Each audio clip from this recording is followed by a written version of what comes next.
In this session, we'll look at the classroom as a global community.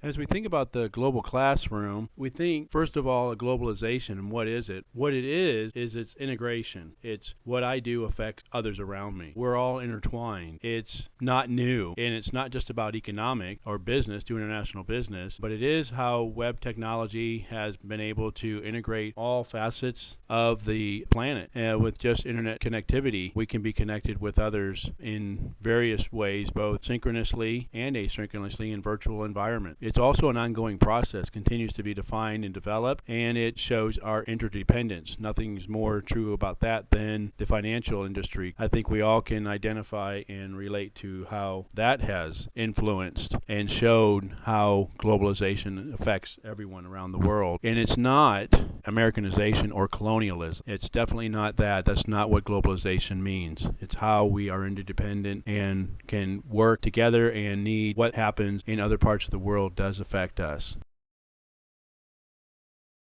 Piaget's stage theory of development and look at it from an intercultural perspective. From the pre-operational stage 2 to 7, we see that children begin to internalize representations of the world around them. They're incapable of cooperative play and really not able to talk, to take the perspective of another person. They're really, it's me, mine, I, very egocentric. The concrete operational stage, though, from ages 8 to 12, we see that children are able to comprehend the point of view of someone else. Their attitude is a little bit more flexible, working with others. Rapid cognitive development happens during this stage. As a result, this is a critical time for developing an intercultural perspective. So for those of you school teachers, those of you that work with children in this age group, realize this is a real good opportunity for you to capitalize on intercultural education for this age group.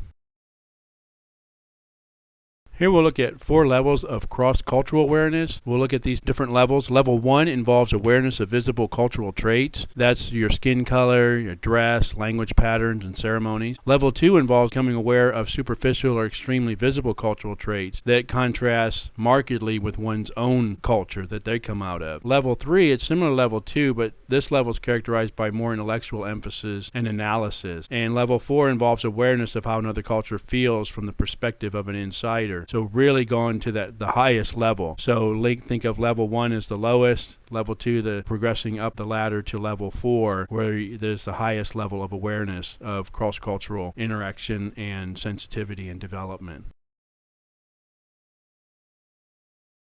So how can we develop cross-cultural awareness? Teachers and trainers in the classroom or in an online classroom. You could do this with social studies curricula that are geared to intercultural or global situations and the effects that those are having. Reading intercultural books, interactive technology to communicate with others globally. A lot of classrooms are doing that already, and some of you may even have students in your classes from different cultures. If you're doing online courses, for example, or even face-to-face may have good representation depending on where you live. Reflect on national and world conditions in your classes when you have opportunity and bring those to light. For example, how we work in higher education in a global society, how things in other countries, in other areas of the world are affecting how we're doing our education practices here in the U.S. and vice versa. Maybe even developing some partnerships and going on trips. Going and doing things, learning, doing exchange, backwards and back and forth to a culture, maybe even adopting a different culture, partnering with another school in another part of the world, and doing projects together through the internet and through the technology that's available.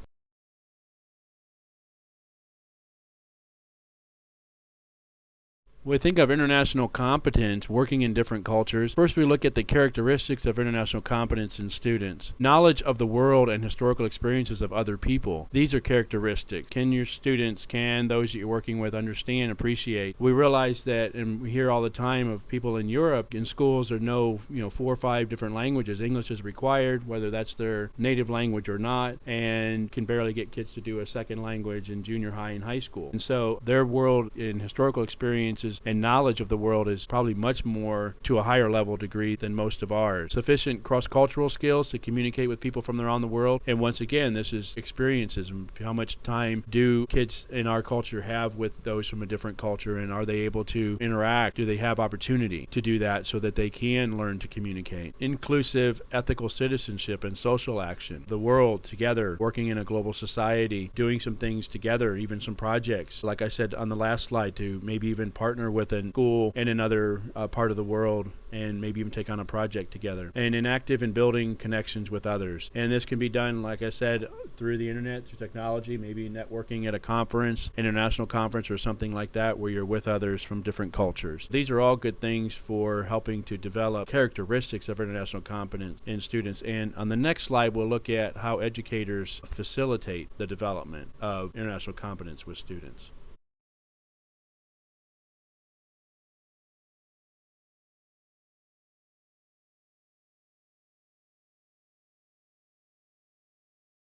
As we continue our discussion from the last slide, we'll look here at how can educators facilitate international competence with their students. Well, you can teach about different global belief systems, how worldviews are different around the world, some examples, maybe even some video clips or just discussion, even reading stories, newspaper clippings, things like that, of why people do things the way they do in different cultures, something that's different from the culture that you're working in. Teach human rights and social justice. Educators can also facilitate this development by teaching about different political systems, parliamentary systems, our system of government, dictatorships around the world, and why different countries interact the way they do with different countries based on alliances and things like that, and some of the history that's gone into all of those systems and formulations. United Nations as well, and the forming of that can be very effective to help educators facilitate international competence with their students, and then also familiarize students with human commonality, that all humans deserve dignity and to be treated fairly with respect.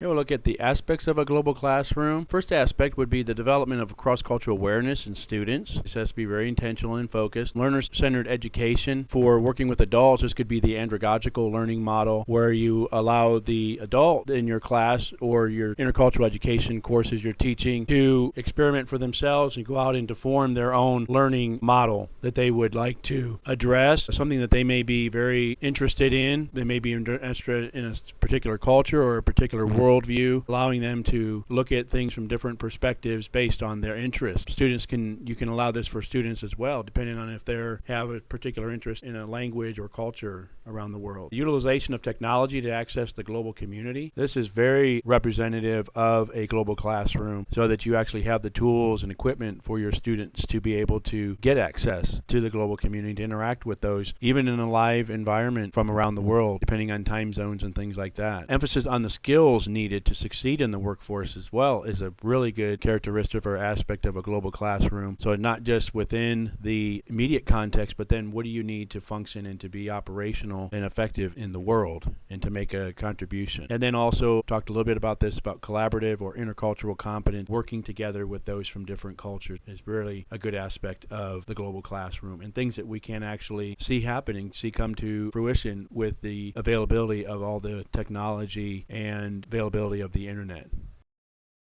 Here we're looking at the role of technology in the global classroom and the obvious role of computers. Things like YouTube can be used and are used in classrooms around the world. Lots of good information is there, contained there. A voice thread, another opportunity to people to interact in discussion areas, as well as to respond to presentations and interact with one another in an asynchronous environment, but a good technology. Google Docs, obviously, for collaborating. Google Plus Hangouts and having real-time synchronous environment to interact with students from all over the world. Dropbox to be able to keep things organized, documents, presentations, things like that. And Evernote is a great piece of technology as well. Many of these, not most of these, are accessible on mobile devices, and so of course the apps being used quite a bit, especially by the younger millennial generation for sure. Creative use of these in your classroom will reveal how simple and easy in a lot of ways it is to connect to other students around the world in your classroom in real time with some of these apps that are available. Social media sites, just be careful with those. Obviously, a lot of things we see in the media, abuse and whatnot, but just be careful. Some of the technologies are available that you can really limit who has access to that based on your email and email email address or a specific address that you assign to a student. Tablet devices, obviously, these are gaining so much popularity in their use, and a lot of them for readers, as well as applications for working with students in different environments with math and science and other projects like that. All these things are great to help us to connect with students around the world by building a collaborative learning environment. Is a great outcome of this, and technology's role is really integral in all of this.